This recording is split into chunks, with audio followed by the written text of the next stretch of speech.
교회 이야기 첫 번째 시간을 좀 갖겠습니다. 2장입니다. 계시록 2장. 잘못됐어요. 2장 1절부터 7절까지인데 구절로 됐네요. 2장 1절부터 7절 말씀까지 함께 교독하도록 하겠습니다. 요한계시록 2장 1절에서 7절 말씀까지입니다. 1절 읽겠습니다. 에베소 교회의 사자에게 편지하라. 오른손에 있는 7별을 붙잡고 7 금 촛대 사이를 거니시는 이가 이르시되 내가 내 행위와 수고와 내 인내를 알고 또 악한 자들을 용납하지 아니한 것과 자칭 사도라 하되 아닌 그들을 시험하여 그의 거짓된 것을 내가 드러낸 것과 3절입니다. 또 내가 참고 내 이름을 위하여 견디고 게으르지 아니한 것을 아노라. 그러나 너를 책망할 것이 있나니 너의 처음 사랑을 버렸느니라. 5절입니다. 그러므로 어디서 떨어졌는지를 생각하고 회개하여 처음 행위를 가지라. 만일 그리하지 아니하고 회개하지 아니하면 내가 내게 가서 내 촛대를 그 자리에서 옮기리라. 오직 내게 이것이 있으니 내가 미워로 당의 행위를 미워하는도다. 나도 이것을 미워하노라. 7절입니다. 함께 읽습니다. 귀 있는 자는 성령이 교회들에게 하시는 말씀을 들을지어다. 이기는 그에게는 내가 하나님의 나무에 있는 생명나무의 열매를 주어 먹게 하리라. 아멘. 함께 괜히 제가 도표를 이렇게 드려서 복잡하게 해드리는 거예요. 갖고 다녀야지 안 되겠다. 숨겨놓으니까 계시록의 전반적인 이제 논의는 제가 누누이 강조하는 것처럼 교회입니다. 교회를 이제 계시록을 종말론으로 자꾸만 해석을 하면 안 되고요. 계시록에 물론 종말로 가고 있는 이야기, 우리들의 역사의 끝의 이야기를 다루는 것은 맞지만 그 안에 하나님께서 갖고 계시는 교회에 대한 사랑, 그 사랑을 이제 이야기하고 있지요. 교회를 향해서 하나님께서 어떤 계획들을 갖고 계시고 또 그 교회를 어떻게 이끌어 가실 것인지, 물론 그런 과정에서 어떤 일들이 이루어지게 되는지를 소상하게 점검해주고 깨닫게 해주면서 교회를 격려하기도 하고 사명감을 다시 고취시키기도 하고 교회의 전투를 명하기도 하는 그러한 과정들을 통해서 종말의 교회가 완성되어질 이야기를 다루고 있는 것이죠. 그래서 계시록을 읽을 때 우리에게 이제 희망이 되죠. 소망이 되죠. 교회를 하나님께서 이렇게 존귀하게 붙잡고 가시는구나. 이렇게 소중한 존재들로 여겨주시고 이끌어 가시는구나 하는 것들을 깨닫게 되는 건데요. 이렇게도 이제 살필 수가 있어요. 그 도표를 보시면요.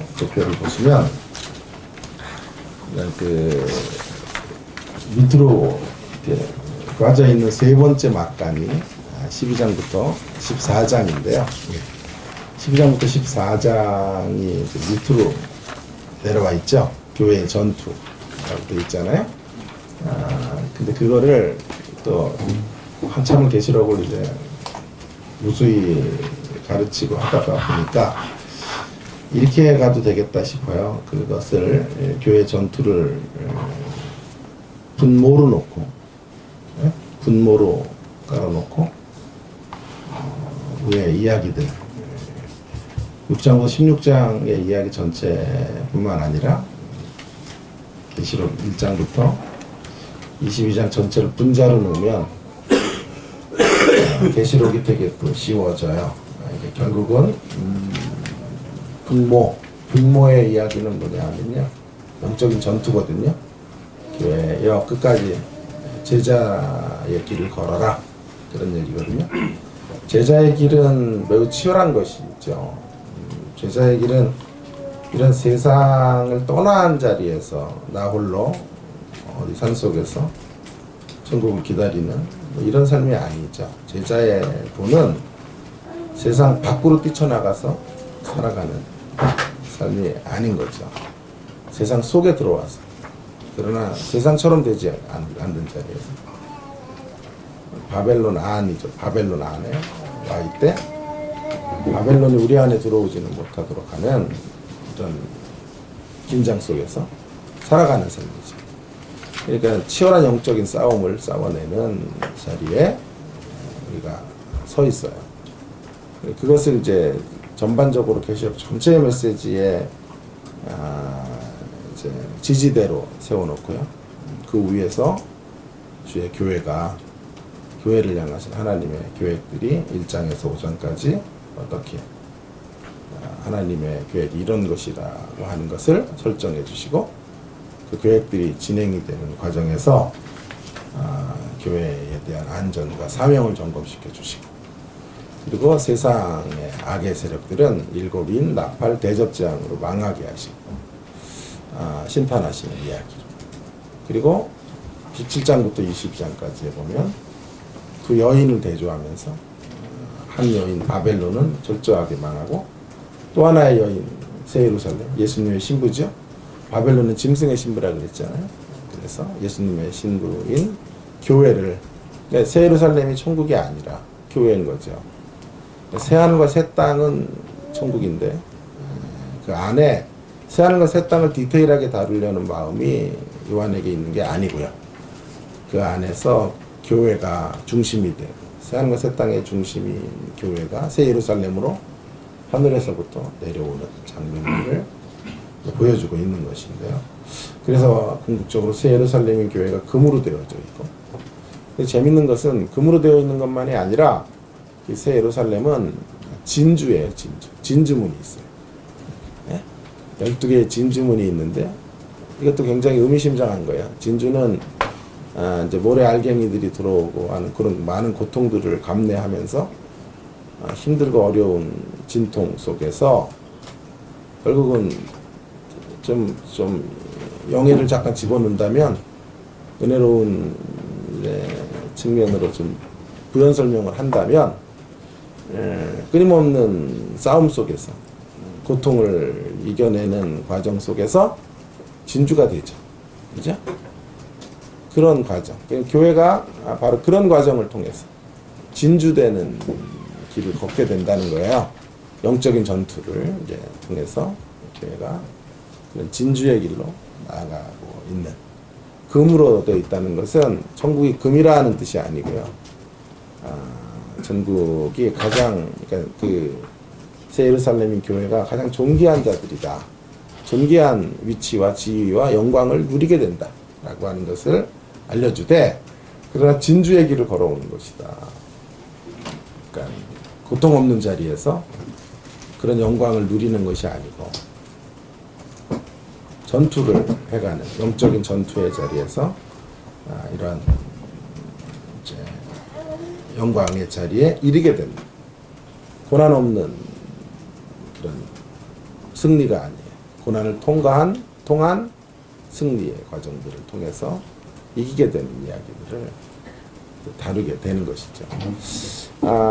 이제 최근에 이제 학자들은 그 천국에 대한 이야기들도 굉장히 많이 새로운 변화들을 초점을 새롭게 바꿔야 된다, 이렇게 얘기를 하면서 그 21장 같은데 새 하늘과 새 땅이 펼쳐지는 자리에 새 예루살렘이 나올 때 21장 1절에 보면 내가 새 하늘과 새 땅을 보니 라고 이야기를 하면서 처음 하늘과 처음 땅이 없어졌고 바다도 다시 있지 않더라, 이렇게 이야기를 하는데, 여지껏 우리가 좀 주목을 하지 않았던 것은 새 땅을 주목하지 않았다, 이제 이렇게 주장을 하면서 새로운 땅에 대한 문제를 좀 생각을 해야 된다. 새 하늘만 이야기하니까 천국을 마치 이렇게 저 피안의 어떤 세계로 우리가 자꾸 간다는 개념으로만 천국을 개념화하는 것이죠. 죽어 천국 간다 뭐 이런 식의 개념으로만 생각을 하니까 뭐가 문제가 되겠어요? 잘못된 기독교적 이원론적 신앙이 생기는 거죠. 이 땅에서의 현실, 제 하늘로 가는 것만이 아니라 이 땅에서의 삶의 책임성, 윤리성, 또 사명감 이런 것들을 놓친다는 거예요. 그래서 새 땅을 강조해야 되지 않냐. 그냥 새 하늘만 있는 게 아닙니다. 그리고 이제 그 다음에 그 처음 하늘과 처음 땅이 없어졌다라고 할 때 이 없어졌다는 게 소멸은 아니다라는 거예요. 소멸로서의 없어짐. 그러니까 처음 하늘과 처음 땅은 우리가 사는 이 세상일 텐데 이 세상을 완전히 불로 다 없애는 게 아니고 갱신하는 거다. 소멸론을 주장하는 사람은 없어요. 지금 학자들은요. 다 갱신론으로 주장을 하는 건데 그렇다고 하면 이 땅을 갱신하겠다는 거잖아요. 새롭게 하신다라고 하는 건데 죄의 요소는 남을 수 없는 거죠. 새하늘과 새 땅에서 죄의 요소는 모두 다 심판을 받지만 여기 안에서의 우리가 첫 번째 세상에서 살아냈던 모든 삶의 영역들, 그 영역은 단순히 종교적인 영역만이 아니에요. 목회적인 영역만이 아니에요. 단순히 교회적인 영역만이 아닌 일반 은총의 영역 모두를 포함하는 거죠. 그 영역에서 일어났던 모든 선한 것들, 일반 은총의 자리에서도 선하고 아름다운 것들이 있단 말이에요. 그런 것들 모두가 다 하나님 나라 안으로 들어가게 되는 것이고 연속성을 갖는다는 거죠. 컨티뉴이티 갖는 것이죠. 그래서 여지껏은 너무나 이제 불연속성, 디스컨티뉴이티를 붙잡고 이 세상은 악하니까 다음 세상으로 건너가자 이런 식으로만 생각을 했는데 뭐가 강조가 안 되냐면 연속성을 좀 강조를 못했던 거예요. 그래서 새 땅으로 그러니까 처음 땅이 갱신되어진다라고 한다면 연속적으로 우리들의 현재의 삶이 이어져 나가는 거죠. 오늘 그러면서 이제 더 적극적인 문화 활동이라든가 세상 속에 참여라든가 종교적인 영역만이 아닌 다 목사되는 영역만이 아닌 일반 은총의 영역 모두를 여기에 사명의 처소로 여기고 걸어가는 것이고 일상을 강조하게 되는 거예요. 일상의 중요성. 어떤 종교로의 몰입이 아닌 일상으로의 어떤 가치들을 소중히 여기면서 살아가는 거예요. 그래서 이제 이런 얘기들을 심심치 않게 하는 거죠. 주님의 마음을 품고 사는 게 중요한 거지. 그것이 예배이지. 공적인 예배만이 예배는 아니다. 뭐 이런 식의 얘기들이 나오게 되는 건데요. 그래서 주님의 마음을 가지고 길거리에 있는 힘들게 걷는 노인 하나를 도와주셨다. 그건 예배라는 거죠. 그런 것들이. 저 같으면 우리 딸하고 예배를 드리는 것도 예배지만 놀이터에서 신발을 벗고 놀아주는 것도 예배다. 모세가 신을 벗었듯이 말이에요. 자, 그렇게 예배할 수 있는 삶의 예배들을 소중히 여기는 것이 그런 신학적 근거들이 바로 이제 새 땅에 대한 논의들을 다시 새롭게 함으로써 이런 일들이 밝혀지게 되는 것이죠. 근데 이제 이렇게 갈 때 문제가 되는 것은 한 두 가지 정도가 문제가 되더라고요. 하나는 뭐냐 하면 우선성을 놓칠 수 있지 않나, 우선성. 그러니까 이원론을 깰 때 문제가 되는 건 이런 그럼에도 불구하고 예배의 우선성, 어떤 기도의 우선성, 하나님과의 이런 관계의 우선성 이런 것들을 놓칠 수 있어요. 기독교 세계관을 이제 하는 분들의 함정 중에 하나가 열기가 식어요. 열기가 식고 전에 이제 신앙이 우리가 클 때, 우리가 이제 신앙생활을 할 때에 사실은 지금 되돌아보면요 전부 이원론이에요. 세상 악하고 예배가 첫째다. 그래서 옛날에 목회를 잘하는 분들은 가정으로부터 성도들을 많은 시간 교회로 시간을 확보하도록 했어요. 정신없이 교회 프로그램을 돌리고 일주일에 뭐 예배로만 나오도록 해야만 거룩하게 되고. 근데 이제 그게 이제 점점 깨어지는 건데요. 좋은 바람직한 거지만 열기를 잃으면 안 돼요. 열기를 잃게 되는 거죠. 그러니까 제가 이제 전도사 같은 거 할 때도 제가 전도사로 들어가기 전에는 막 이제 이 목사님, 제 담임 목사님 귀신을 쫓고 이러는 분이에요. 그러니까 아이들이 막 기도의 열기가 충만해요. 근데 이제 저는 이제 그런 게 못마땅하니까 그런 것들을 교정해주고, 너무 이원론에 몰입되어져 있는 수도원적 기독교 이런 걸 깨뜨리면서 갔는데, 그래야 아이들이 이제 청년부 아이들이 되게 인사이트를 얻고 야 좋다는 되는데, 문제는 뭐냐, 기도를 안 하는 거예요. 지금 딴 얘기 무슨 얘기인지 이해가 되세요? 제 얘기? 예, 충분히 이해가 되고 있습니다. 예, 기도를 예, 고맙습니다. 자, 그래서 기도를 안 하는 거죠. 그 열기가 식고, 그래서 교회를 떠나게 되는 거예요. 그러니까 이제 저의 딜레마였어요. 어떻게 바른 거를 가르치면서도 열기를 계속 끌고 갈 수 있을까 하는 것이 어려워요. 그게 좀 만만한 싸움이 아닌 거죠. 마틴 오이존스 같은 위대한 신학자는, 설교자는 말하기를 이런 얘기까지 했어요. 열기 없는 성령론보다, 그러니까 광신적 성령론보다는 열기 없는 성령론이 더 악한 거다 얘기를 했는데요. 예를 들어서 방언 같은 거 이상한 쪽으로 방언해서 막 이상한 신비 같은 거 봤다 그러고 막 이래서 교회 안에 무리를 일으키는 사람들 있잖아요. 그렇게 해서 반대국부로 그런 거 하지 마 하고 불을 끄죠.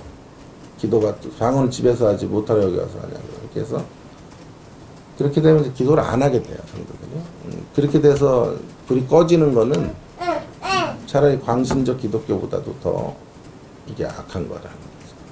더 망가지기, 더 깊이 망가진 거라는 거죠. 그러니까 열기를 끌어올리기는 정말 힘든 것 같고요. 이렇게 안목을 주고 이러는 건 더 쉬운 문제예요, 사실은요.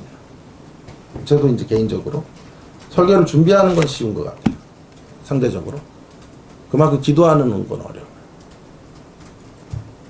종일 밤을 새서라도 말씀을 연구해라 그러면 밤을 새서라도, 어제도 막 이렇게 새벽까지 있다가 잠깐 졸았는데 이렇게 늦었어요.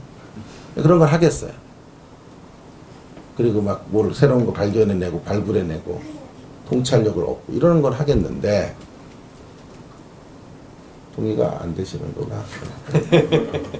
좋은 거 많이 했잖아 얘기 그래도. 예? 그런 걸 하겠는데, 이렇게 막 열기를 뜨겁게 하고 하나님을 향해 불타는 사랑으로 타오르게 하고 이런 건 힘든 거예요.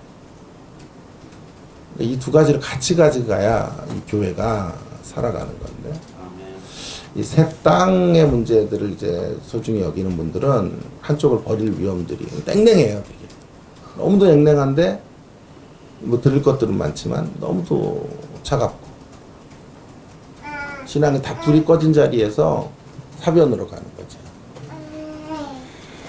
칼빈을 이제 많이 좋아하는데, 칼빈과 같은 사람, 이제 칼빈 신학교를 좀 나왔어요. 근데 칼빈 신학교에 한번 수업을 하는데, 선교학교 교수가 칼빈의 이제 그 학교 이제 로고는 심장을 하나님 앞에 이렇게 손을 올려서 드리는 거예요.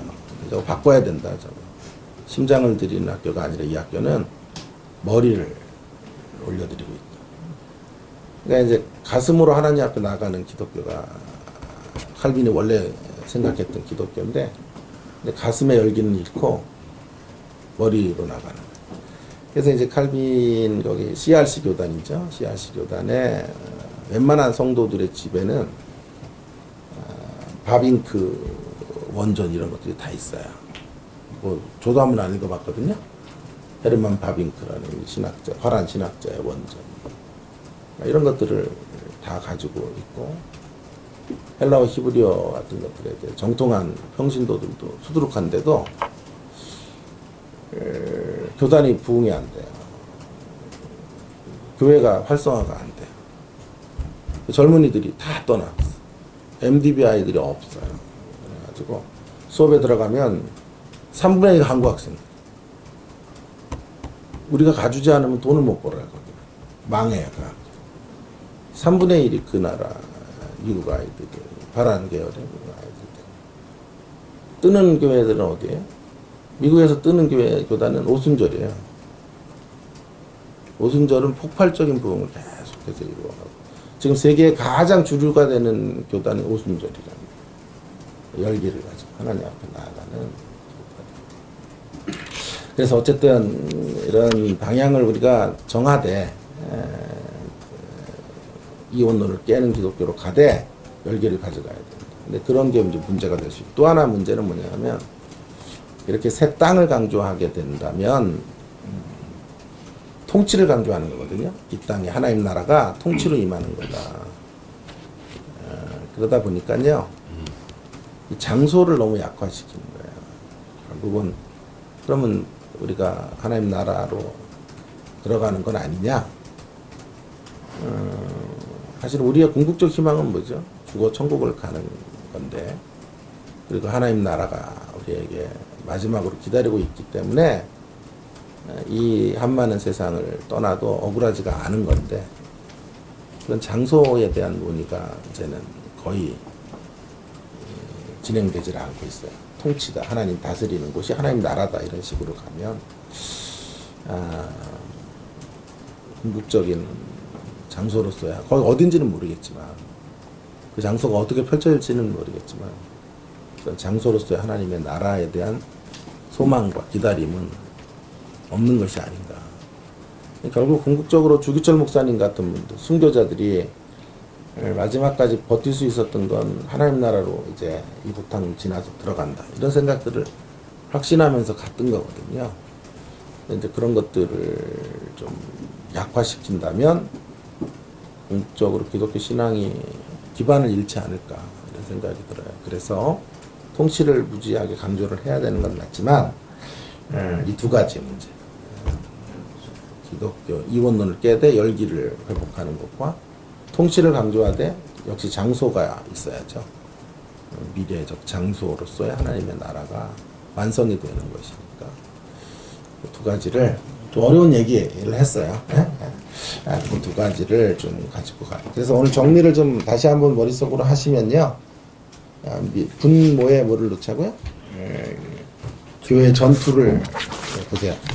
이걸 이렇게 분모로 놓고 교회 전투를 전체적인 이야기로 이제 계시록 전체를 지지하는 분모의 이야기로는 교회는 끝까지 전투해야 된다. 영적인 싸움들을 싸우되 설명이 필요해야 일상에서 싸우는 거고, 그죠? 분투하며 제자의 도를 이루어가는 것이다.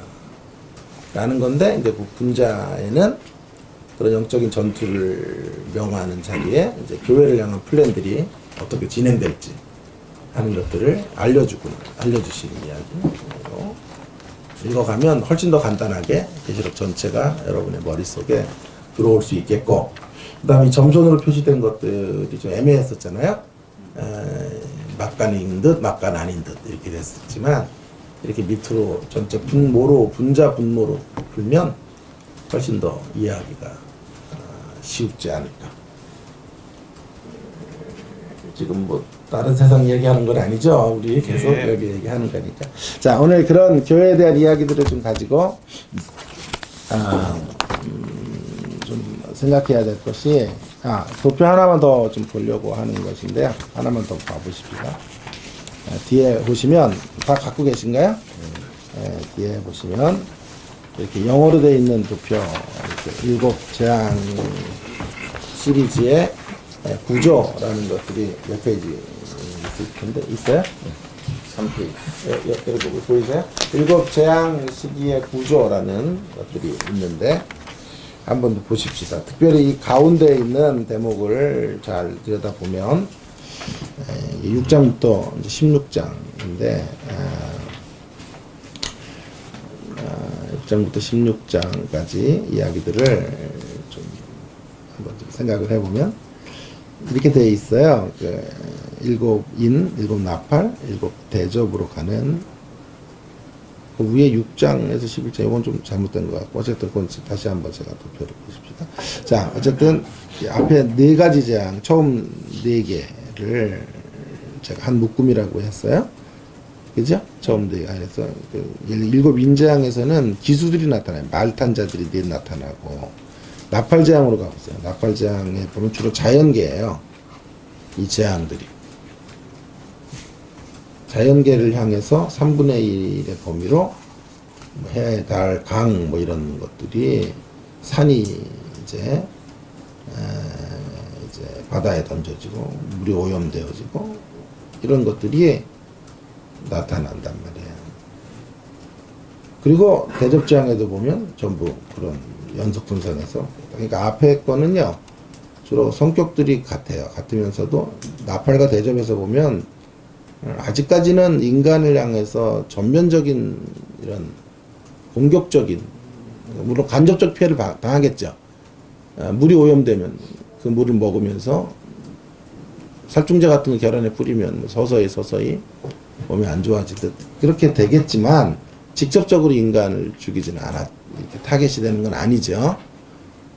나팔과 대접재앙이 보시면요. 그죠? 그러나 5번째, 6번째 사이에는 제가 줄을 쳐놨는데 강력해지는 거예요.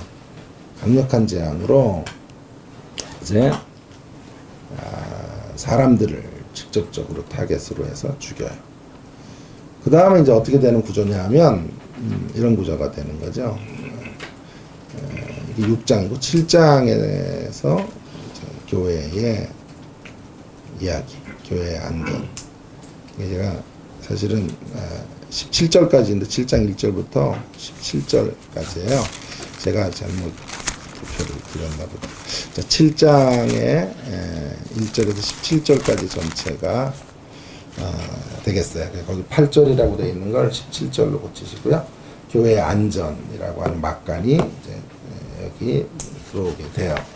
그 다음에 이제 8장으로 가면 8장에 4가지 재앙이 나오고 8장 13절은 화를 3개를 선언하고 앞으로 3개의 재앙이 더 있다 이제 나오는 거죠. 9장에서 2개가 나와요. 6번째와 7번째 나팔재앙. 그 다음에 마지막 화는 이제 7번째 재앙이 열릴 때 연결되어지는 대접재앙이란 말이에요. 그리고 그 중간에 이제 막간이 하나 들어가는 거죠. 거기가 10장에서 11장 14절까지. 그리고 11장 15절에서 19절에 나팔재앙 쪽에 맨 끝에 11장 15절에 19절이 나오죠. 거기다가 7번째 나팔재앙이라고 쓰시면 되겠어요. 그러면 대접재앙이 나오는데 대접재앙에는 보세요. 막간의 파트에 기다림 없는 심판이기 때문에 패런이 브로컨 됐죠. 앞에 패턴이 깨지죠. 깨져서 막간이 없어요. 없고 스트레이트로 이제 이야기들이 전개되면서 맨 마지막 7번째 대접재앙이 뭐냐 하면 바벨론의 멸망인 거예요.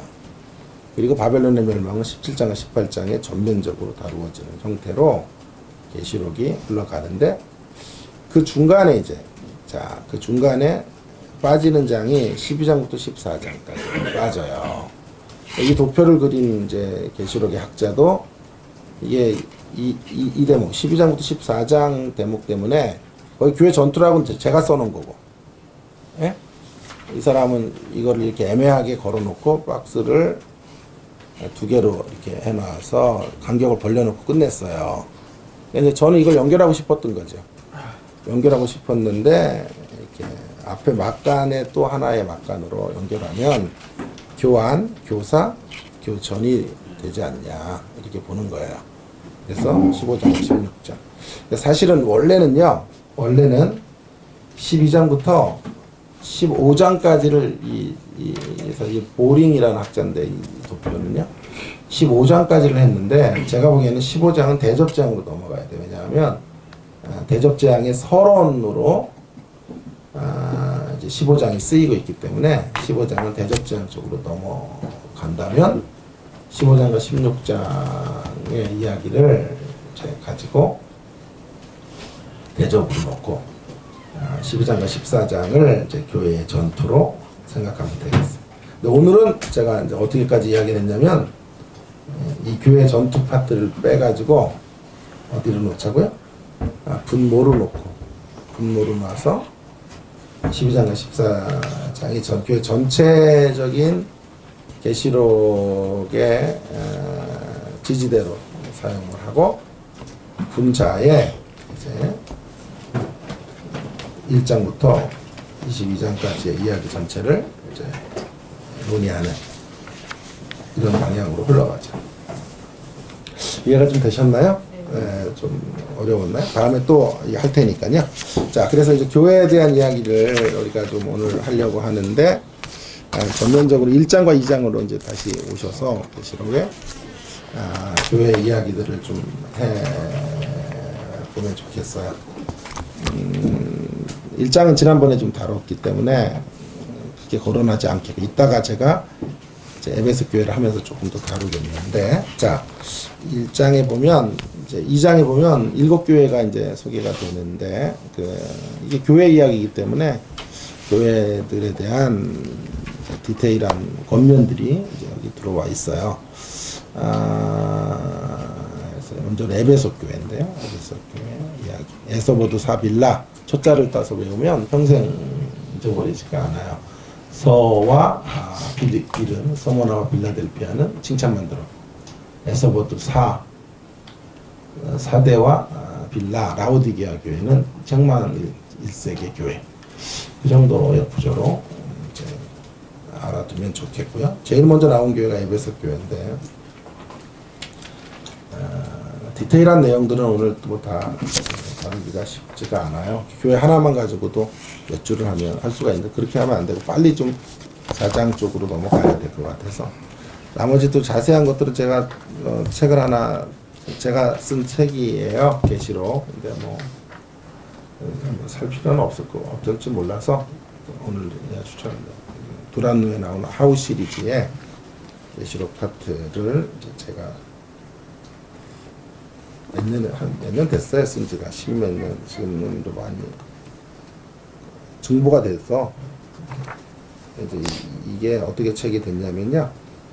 앞부분에 계시록의 신학적인 파트, 앞부분이 배경적 설명 이런 것들은 우리나라의 한 계시록 전공자들이 줄잡아 한 10명 정도가 넘어요. 박사로서. 그분들이 한 꼭지씩 잡아가지고 신학적인 설명들을 해준 거예요. 그리고 본문을 이제 제가 1장부터 22장까지 본문 연구는 제가 다 한 거예요. 그러니까 사실은 제 책인데 여기는 이제 편집부로 이렇게 책이 나올 수밖에 없어요. 구조가.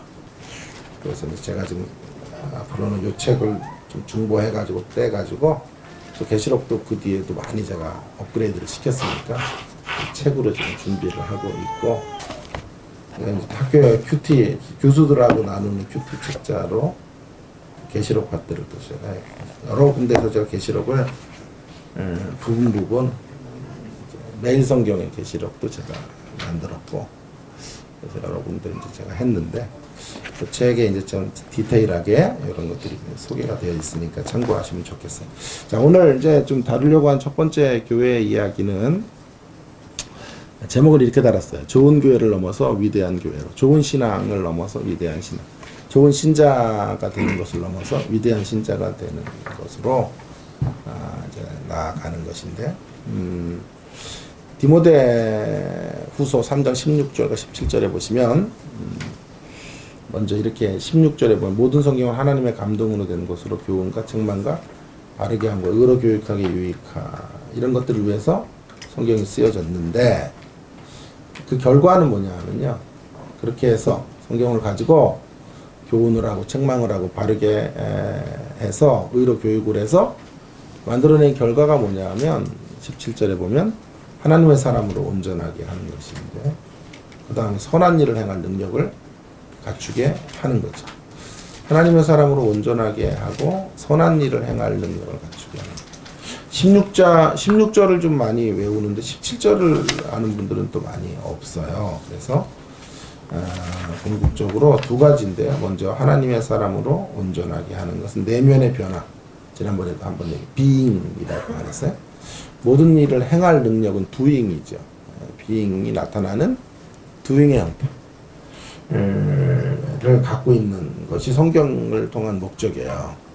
성경은 결국 변화의 책인 거예요. 단순히 지식을 위한 책이 아니에요. 인포메이션을 위한 책이 아니에요. 더 나은 정보는 필요하지만 더 나은 정보가 목적이 아니에요. 그 정보들이, 더 나은 지식들이 삶을 변화시키는 데까지 가야 되는데, 삶의 변화란 뭐죠? 내면의 변화인 거죠. 하나님의 사람으로 온전해지는 것. 근데 그 온전함이란 또 추상적이잖아요. 온전함이란 뭘까요? 결국은 두 가지로 얘기했어요. 하나는 가치의 변화. 그러니까 하나님 나라의 가치로 변하는 거죠. 하나님 나라의 정신으로 변해가는 것이 진짜 변화예요. 하나님 나라를 의식하고 살고 하나님 나라에 매료돼서 살아가는 것. 이 땅에 있는 하늘교회로 살아가는 것. 세상에 우리는 명령을 따라 사는 게 아니라 가치를 따라 움직이는 게 아니라 하늘의 가치를 따라 움직여가는 사람이 되는 것. 첫 번째 온전함의 변화이고 비잉의 또 하나는 성품의 변화인 거예요. 우리가 변화됐다고 말할 때 정말 중요한 것은 성품의 변화. 기질로 착한 거 이런 거. 저는 이제 글쎄요, 제 자신을 평가하면 어머니 쪽을 좀 닮았던 것 같아요. 기질적으로. 아버지는 굉장히 전투적인 분인데 그래서 가정에서도 막 전투를 일삼고 그러셨는데 어쨌든 어머님은 정말 착한 분이에요. 누구한테 싫은 소리도 한마디도 못하고. 그래서 근데 다행히도 저 형은 이제 아버지 쪽을 좀 닮았고 저는 이제 엄마 쪽을 좀 닮은 것 같아요. 그래서 뭐 싸움도 잘 못하고 눈은 이렇게 좀 찢어져 있어도요 싸움 같은 건 잘 못해요. 그런 건 잘 못하고 특별히 아내랑은 잘 못 싸우겠더라고요. 제일 무섭고 막 이래서 어쨌든 그런 사람이라서 다니면은요 온유하다 이런 소리 많이 들어요. 많이 듣는다니까요. 자, 그런 소리 많이 듣고. 그래서 교수님 착하시다 이런 얘기 듣는데 그게 이제 사실은 성품의 변화가 아니고요. 이게 기독교적인 성품으로 제가 이렇게 만들어져 가는 게 아니라 기질인 거예요. 제가 기질. 끄덕이진 마세요 또. 아니야. 맞아. 너는 기질이지. 예수님 때문에 바뀐 건 아니야. 이렇게 하지 마시고. 어쨌든 제가 고백을 하면 그러니까 진짜 변화는 예수님을 만나고 말씀이 들어와서 우리의 옛 기질들이, 옛 못된 성격들이 깨어지고 다듬어지는 이런 것이 이제 변한 거예요. 요즘 최근에 변화 이야기를 할 때 제일 많이 강조하는 게 성품의 변화. 근데 성품은 잘 안 바뀌어요. 이상하게. 기질이 잘 안 바뀌는 거죠. 어쨌든 그런 변화를 넘어서 어디까지 가야 되냐 하면 선한 일을 행하는 데까지 가요. 자, 보세요. 그렇다면 에베소 교회를 이제 한번 이 렌즈를 가지고 이 프리즘을 가지고 한번 보자고. 디모데후서 3장 16절 17절에 특별히 17절에 이런 변화된 모습을 가지고 에베소 교회를 보면 에베소 교회는 어떤 교회인가요? 자, 에베소 교회 2절에 보세요. 내가 내 행위를 알고 행위. 네? 행위니까 17절로 말하면 디모데후서 3장 10절로 말하면 앞에 쪽에 있는 하나님의 사람을 온전하게 되는 것의 문제보다는 지금 점검하고 있는 게 뒤쪽 거죠. 네, 선한 일을 행하기에 행할 능력을 갖추게 했다 그랬잖아요. 그러니까 그걸 갖고 있는 교회예요. 1번, 2번으로 얘기한다면 1번의 변화는 하나님의 사람을 온전하게 되는 being이잖아요. 2번은 doing이라고 그랬죠. 그런데 에베소 교회는 뭘 갖고 있는 교회냐면 doing을 갖고 있죠. 지금 행위 있잖아요. 행위 제일 먼저 수고, 인내 이런 것들이 다 doing의 목록들이라고요. 수준이 있어야 되게 이단들을 구별할 줄 알아요. 분별력을 가졌지. 분별력. 열심히 있어요. 이것도. 좋은 교회예요. 이 교회는요. 에베소 교회는요. doing을 갖고 있어서 여기까지만 보면 에베소 교회처럼 되자 이렇게 가면 될 것 같아요. 그런데 위대한 교회로 가기에는 뭔가 부족하다는 거죠. 위대한 교회로 가려면, 위대한 신자가 되려면, 좋은 신자 정도가 아니에요. 위대한. 그것이 아니라 그레이트라고 그러잖아요. 좋은 기업에서 위대한 기업으로 뭐 이런 책도 있었는데 이게 다 이제 성경에서 나온 거예요. 원래는요. 제가 보기에는 여기서. 그러니까 이런 변화를 말한다면 뭐 흠잡을 데가 없어요. 에베소 교회가. 단 근데 변화가 만일 행동의 수정이라면 성경이 말하는 변화가 바로 일 안 하는 사람이 일하고 술 담배 하는 사람이 술 담배 끊고 제사 드리는 사람이 제사 안 하고 교회를 향해서 열심히 안 내는 사람이 열심히 내는 게 전부라면 에베소 교회는 책망 들을 게 없어요. 그런데 책망을 듣죠. 이런 교회임에도 책망을 들었어요. 왜냐하면 그 책망의 내용이 뭐냐면 4절이죠. 너를 책망할 것이 있나니 너의 처음 사랑을 버렸느니라. 사랑이란 단어, 내 주 되신 주를 참 사랑하고 우리 그 찬송을 불렀잖아요. 이 사랑이란 단어를 한번 생각해 보세요. 사랑은요, 물론 사랑은 행동으로 드러나는 건데요. 이 사랑이 이제 뭔지가 이제 중요한데, 이 사랑은 하나님을 향한 사랑인지 형제들을 향한 사랑인지 또 의견이 갈려요. 반반이에요. 어떤 학자들의 절반은 하나님에 대한 사랑을 잃었다라고 보는 거고, 또 어떤 이들은 형제 사랑을 잃었다 이렇게 보는 거예요. 교인들끼리 서로 사랑하지 않는다는 건데,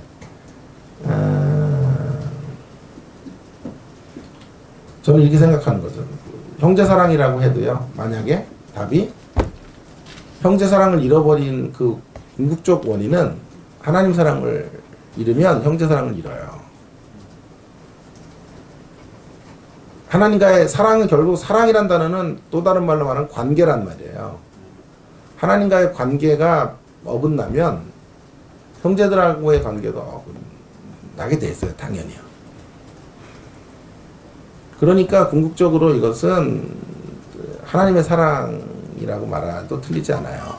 하나님에 대한 사랑인 거지. 그 사랑이 열버진. 그 사랑이란 단어는, 자, 디모데후서 3장 16절로 말한다면 1번인 거죠. 네? 하나님의 사람으로 온전하게 되어지는 것들인 거죠. 관계의 문제이고, 하나님 앞으로 나아감의 문제이고, 하나님과 깊은 교제의 강가로 나가지 못하는 것. 그죠? 그러니까 그 부분을 지적하고 계십니다. 위대한 교회로 가야 된다는 거지. 그래서 두 가지 대지로 만약에 이야기를 한다면 이런 거죠. 첫째 말씀은 신자는 주님을 위하여 선한 일을 행하기에 힘써야 한다라는 거예요. 이것을 이제 일단은 교훈으로 삼아야 될 것 같고요. 에베소 교회는 기독교 신앙의 근간이 되는 가르침, 교리를 적지 않은 도전 속에서도 신실히 붙잡았던 교회, 행위와 수고가 있었던 교회, 이단들을 분별할 수 있었던 안목을 가졌다. 오늘날로 말하면 정통파 장로교회 정도 되는 역사 전통을 깊게 갖고 있는 이런 신학적인 수준들도 있는 교회, 이런 교회들을 대변해주는 교회예요. 자, 그런데 그래서 좋은 교회인 게 마땅해요. 좋은 교회. 칭찬을 하시는 거예요. 디모데후서 3장 17절로 말하면 후자를 가졌다는 거죠. 예? 행위를 가졌다는 거잖아요. 그러면서도 이제 거기서 끝나는 게 아니라 이 논의가 두 번째로 가는 거예요. 두 번째 교훈은 주님을 향한 뜨거운 사랑에 근거하여 선한 일을 힘쓰는 교회가 되어야 한다라는 것이, 되어가 이렇게 틀렸네요. 되어야 한다라는 것이죠. 자, 두 번째 이제 메시지는 선한 일을 하되 그 선한 일을 점검해 주는 거예요. 하나님이. 선한 일 가지고 100점 이렇게 주지를 않으시는 거죠. 선한 일 잘했다. 근데 그게 정말 하나님을 향한 사랑, 나를 향한 사랑으로 나온 거냐? 이렇게 묻고 계시는 거란 말이에요. 첫사랑을 잃어버렸다, 니들은. 근데 선행을 하는 거야. 첫사랑을 잃었는데 수고를 하는 거야. 이런 얘기지. 근데 그 수고는 잘했다는 거죠. 그렇다고 수고조차도 나는 안 받아 이런 건 아니란 말이에요. 잘 생각하셔야 돼요. 수고나 행위나 이단 분별하는 것도 다 문제야. 싸잡아서 처음 사랑 없으면 다 끝이야. 이렇게 간 건 아니고, 수고 이런 거 다 귀하지만 점검해라. 그런 너희들의 수고가, 행위가, 정통성이, 분별력이, 수준이 소위 누구보다 낫다라고 생각하는, 나 성경 공부 이런 거 다 했고 제자 훈련 이런 거 다 했고 이런 모습들이 처음 사랑을 놓친 채도 이루어질 수 있다는 것을 점검해야 된다. 이렇게 말씀하고 있는 거잖아요. 근데 과연 그런 일이 가능할까요? 주님을 향한 뜨거운 사랑이 없는데 성경 공부를 엄청 열심히 하는 게 가능할까요? 주님에 대한 뜨거운 사랑이 없는데 막 봉사를 막 힘있게 하고 외적으로 자선을 막 하고 이런 것들이 가능할까요? 죄송하지만 가능하다는 거예요.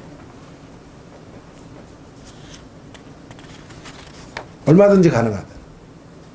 그러니까 디모데후서 3장 17절로 말하면 1번 없이 2번이 가능한 거예요. 하나님의 사람으로 온전한 성품의 변화가 없는데도, 하나님 나라 가치가 계속 변하지 않는데도 그건 정체되고, 그건 점점, 물론 처음 사랑은 있었으니까 감동이 있었고 사랑이 있었어요. 처음에. 그 사랑은 점점 열버져 가면서도 어떻게 돼요? 일들은 더 화려해질 수 있고 종교적인 외형은 더 그럴싸해질 수 있다고요. 오늘 그 대목을 성경이 지금 매우 중요하게 여기는 거죠. 예를 들어서요, 제가 아내랑 크게 부부싸움을 하고 새벽 기도를 나왔어요. 아니, 어제 그랬다는 게 아니라, 아내 지금 외국가 있어요. 외국에서 뭐 학생들, 영어 MBA 아이들 저기 이렇게 모집하러 외국가 동남아시아 돌고 있는데, 그래서 싸울 시간도 없었죠. 근데 그런 얘기가 아니라 예를 들어서 싸워서 나왔어요.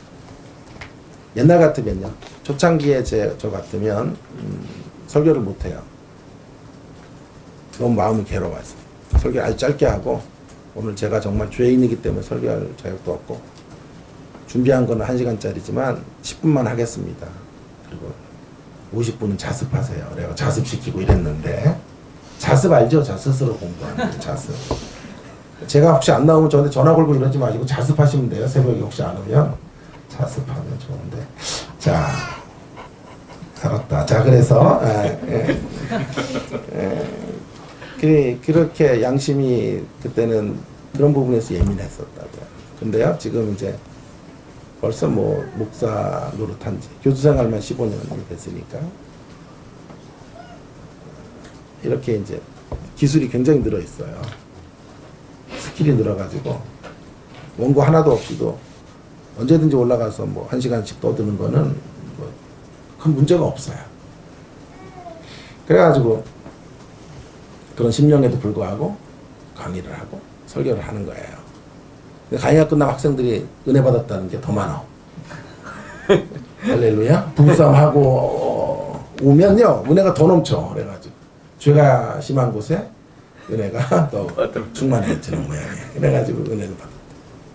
설교도 은혜 받았다. 그런 일들이 얼마든지 가능하더라고요. 왜냐하면 목회적 스킬은 계속 늘어요. 설교도요, 하면 할수록 느는 거예요. 단위 오래 쓰면 쓸수록 늘어요. 김병삼 목사가 이번에 어제까지, 오늘까지 사실 우리 학교 기간 부흥이에요. 그래서 천안에서 새벽에 제가 올라와서 왔는데요, 이틀을 자고 왔어요. 얼마나 강의를 잘하는지, 설교라 이런 게. 만나교회. 근데 그분이 초창기 때 같이 우리 교수님이 한번 세미나 같은 거 같이 했었대요. 그때는 말이 어눌해가지고 들어줄 수가 없었대요, 강의를. 저렇게 강의를 못하는 사람이 있나.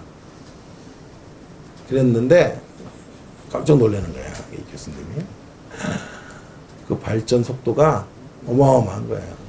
2시간을 그냥 울렸다 웃겼다 막 교수들이 막 100명 정도 앉아 있고 신학생들이 막 수백 명 앉아 있는데 청중을 확 휘어잡고 가요. 저는 서봐서 해봐서 알잖아요. 그런 게 너무 힘든 건데 그런 것들이 느는 거예요. 근데 얘기를 했는데 이런 얘기를 하시는 거예요. 우울증이 심하다는 거예요. 공황장애가 너무 심해가지고 그럴 수 있는 거죠. 예? 난 이해가 안 되더라고. 우울증을 고쳐야 되는 거 아닌가? 그렇게 화려한 기독교의 이런 내용들을 가지고 있으면. 근데 그게요, 따로 놀 때가 있어요. 그렇게. 얼마든지 가능하다고. 우울증으로 죽어가면서도 강의는 정말 기가 막힌 강의로, 기가 막힌 설교로 영혼들을 만질 수가 있는 거예요. 그래서 사도 바울이 뭐라 그래요? 내가 복음을 전하고 내가 도리어 버림받을까 두렵다 이런 얘기들도 하는 거란 말이에요. 우리가 이 대목에서 매우 경정을 해야 되고 우리 자신들을 점검하면서 되돌아보셔야 돼요. 하나님에 대한 사랑을 놓친 채 하나님과 관계가 깊어지면서 행위가 나와야 진짜 변한대.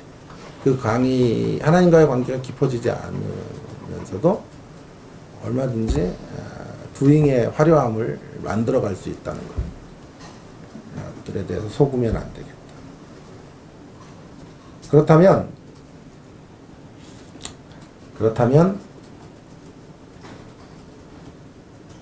두 가지 적용을 한번 해보려고 그래요.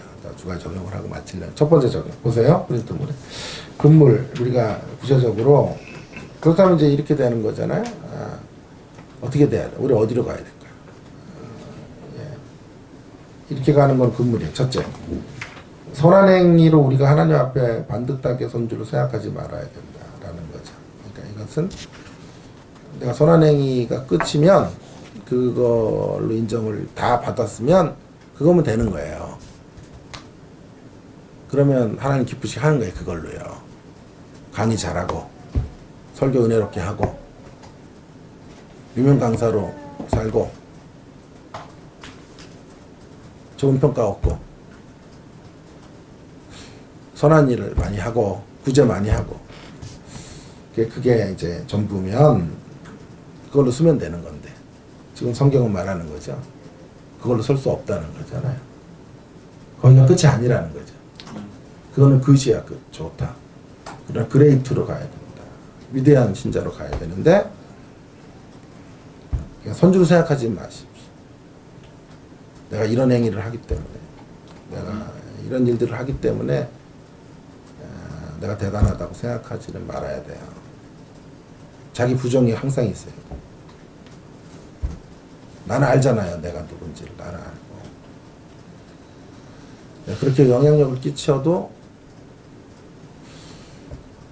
그게 진정한 나의 어떤 내면과 연결되지 않은 것일 수도 있단 말이에요. 인테그러티. 앞과 겉이 똑같은 이런 게 아닐 수 있어요. 근데 서야 돼요. 근데 설교를 해야 돼. 근데 의식을 진행해야 되고 그렇게 살아가야 되는 거예요. 그러니까 이해가 되는 거예요. 무대에 서서 자기를 쏟아내는데 내려오면 우울한 거예요. 공허한 거예요. 최고의 찬사를 받으면서 박수갈채를 받는데 우울증을 심리하게 하고 우울증으로 죽음을 막 생각하는 자리까지 가는 거예요. 김성수 목사라고 젊은이들에게 뭐 우상처럼 됐던 분이 있었어요. 아시죠? 제가 좋아했었어요. 그래서 그 양반 책도 많이 읽고 초창기에 그 양반 참 미국에 있습니다. 하도 제자들이 좋다고 그러고 그래서 읽고 했는데 그런 기독교 수준은 뭐 누구도 따라갈 수 없는 수준인데 자살로 자기의 인생을 마치잖아요. 우울증이었다 그러죠. 뭐 여러 얘기가 있지만 그럴 수 있는 거죠. 누구도 자신할 수 없는 거죠. 누구도 함부로 비판할 수 없는 대목이 바로 이 대목이야. 그래서 우리가 갖고 있는 선한 행위로 우리 자신들을 반듯하게 여기지 말자. 두 번째. 그렇다고 해서 또 한 가지 제가 생각하는 것은 지나치게 양심적이 되어서 선한 행위를 중단하지도 말아야 돼요. 그러면 이렇게 갈 수 있다고. 그러면 다 위선이야. 저 위선자 저거. 저렇게 부정한 인간이 무슨 설교를 해. 예, 이렇게 갈 수 있단 말이야. 아니 내 같은 게 뭐 하나님 교회를 다니면서 직분을 받아 살아. 다 때려쳐야 돼. 이렇게 간다고. 그래서 이런 이제 죄의식의 발동이 주로 고민하다 연말에 터져요. 왜냐면 연말에 새로운 직분을 이제 내년도 거 세워야 되는데 그때마다 골머리를 하는 거예요. 올해는 성가대장 못하겠습니다, 목사님. 올해는 구역장 못할. 지난해 너무 힘들었어요, 제가. 집안에서도 막 제가 이렇게 종종도 못 받는 제가 내 삶 꼬라지도 이런데 직분은 못하겠습니다. 이런 이제 고백들을 많이 하고 힘들어해요. 그래서 선한 행위 자체를 그런 게 하나님 앞에서 아무 의미가 없는 것 같습니다. 이렇게 가는 거잖아요. 사랑도 없는데요. 제 안에 타오르지도 않는데 마음도 없는데 제가 이렇게 보다는 보리자루처럼 일하고 뭐 이렇게 한다는 게 위선적이라고 생각이 들어요. 생각하는 건데 그건 또 틀린 생각이라는 거예요. 왜냐하면 그랬으면 선한 행위를 칭찬하지 않았겠죠. 그렇죠? 선한 행위를 칭찬하셨기 때문에 우리는 그 선한 행위를 계속 가져야만 해요. 어차피 우리는 누더기 같은 존재들이었잖아요. 우리의 의로 시작된 존재들이 아니기 때문에 내면의 것이 다 완성이 되지 않는다고 해서 기독교 신앙의 이런 덕목들을 다 놓칠 필요는 없어요. 성경은 지금 이렇게 강조하는 거예요. 이 위선자들아 그까짓 거 나 안 받아. 다 니들은 다 멸망받아 합당해. 그렇게 말씀하시는 게 아니고 그런 것들을 가지고 있는 건 귀하나 그 이면들을 들여다보거라. 그런 것들을 가지고 있는 것 자체가 의가 되지 말고 그런 걸 가지고 있는데도 내면의 상태가 엇나갈 수도 있다는 사실들을 기억하고 내 앞에 다시 처음 사랑을 회복하기만 하면 된다. 이렇게 말씀하시는 거란 말이에요. 그러니까 이렇게 가야 돼요. 사실은 기도는 대예배 때 유창하게 기도를 해요. 할 수 있어요. 왜냐하면 좋은 문구들을 잘 해가지고 이렇게 해서 유창한 기도를 할 수 있는데 부인이 그 기도를 들으면서 교회 가기 싫은 거야. 아, 저 인간 저 기도 저렇게 유창하면 저거 밥맛이야. 집에서는 막 깽판 치면서. 그렇게 가면 안 된다고. 그렇게 생각하면 안 되고 이렇게 생각을 해야 돼. 집에서 깽판 쳐도 기도라도 유창하니까 소망이 있다. 이렇게 가야 된다. 저러다 주님 만나면 되는 거예요. 이렇게 가는 거란 말이에요. 이 모든 것들을 폐기 처분할 게 아니고요. 이런 것들을 가지고 계시되 그 안에 본질을 빨리 회복하시면 돼요. 잃어버린 사랑을 회복하시고 주님의 영광에 다시 붙들리 주님의 임재 가운데 다시 새로워지는 일들을 몸부림치며 걸어가는 교회가 되어야 하는 그런 신자가 되어야 합니다. 자, 그러면 그 얘기만 아까 해보시죠. 그럼 그렇게 붙들리면 어떻게 되냐면요. 처음 사랑에 붙들리면 어떻게 되냐면 이렇게 될 수 있어요. 그건 안 나왔죠. 처음 사랑에 붙들려라. 이렇게 그 붙들리면 어떻게 될까요?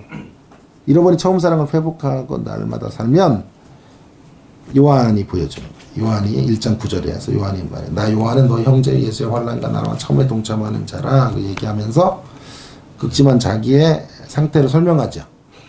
그렇죠? 자기의 상태를 설명하면서 간증을 하는 거잖아요. 나는 이렇다. 나 요한은 이렇게 간증의 형태지요. 상황이 되게 어렵죠. 환난이 있었죠. 박해가 있었다고 가정한다면 이런 환난의 자리에서 지난 시간에 제가 말했죠. 참음을 만들었다 그랬죠. 참음을 만들었죠. 참음. 환난이 있었지만 결과적으로 참음을 만들었죠. 인내. 뭐가 있었기에? 나라가 있었으니까. 하나님의 나라가 있었기에 가능했고 그래서 인내를 만들었다는 거잖아요. 그 나라를 조금 더 확대해 보면 하나님 나라에 대한 사랑인 거죠. 하나님의 나라에 매료되는 것이 있었어요. 그러니까 결국 하나님 나라는 예수님의 나라거든요. 네? 하나님의 나라는 무슨 뭐 미국, 소련 뭐 이런 나라라는 개념도 물론 있지만 예수님께서 완성하실 이 세상과 질적으로 다른 가치의 어떤 세계 이런 거잖아요. 그 핵심은 예수님의 가치가 있는 거잖아요. 예수님과 매료되지 않고 예수님에 대한 사랑과 깊어지지 않은 채로는 결국은 환란을 이기지 못하는 거죠. 결국 요한은 예수님에 대한 사랑으로 불타오른 거죠. 하나님 나라에 대한 가치로 불타고 그 사랑으로 불탄 건데 그러니까 참음을 만들었다고 말하는 거잖아요. 그러니까 어떻게 되냐 하면요. 이렇게 되는 거예요. 그 사랑이 결국 요한의 마음을 지배하니까 자기가 갖고 있는 환란의 이야기는 한 절밖에 없어요. 그리고 10절에 해당하는 이야기가요. 예수님의 영광에 대한 이야기예요. 10절부터 보세요. 주의 날에 이제 자기가 본 것들을 12절부터 본격적으로 예수님을 소개하죠. 13절 촛대사 인자 같은 이가 옷을 입고 가슴에 금띠를 띠고 불꽃 같고 빛난 다 빛이야 빛. 예수님의 찬란한 빛, 해같이 빛나는 모습들로 예수님을 설명하고 있어요. 그러니까 환경이 주는 고통보다 더 큰 것을 갖고 있는 거예요. 환경이 주는 압박보다 더 위대한 것들을 만들어냈습니다. 그 압박 앞에 주저앉지 않아요. 무엇 때문에? 예수님에 대한 사랑이 있으니까요. 견뎌요. 환경으로 자기를 비참하게 되돌아보지 않아요. 예수님의 영광 앞으로 나가요. 예수님의 위대하심을 노래한다. 이 환경에서 예수님을 찬양하는 자리로 나아가게 되는 거예요. 그래서 제가 큐티책자에 이렇게 썼어요. 한번 그것만 읽고 맞춰볼게요.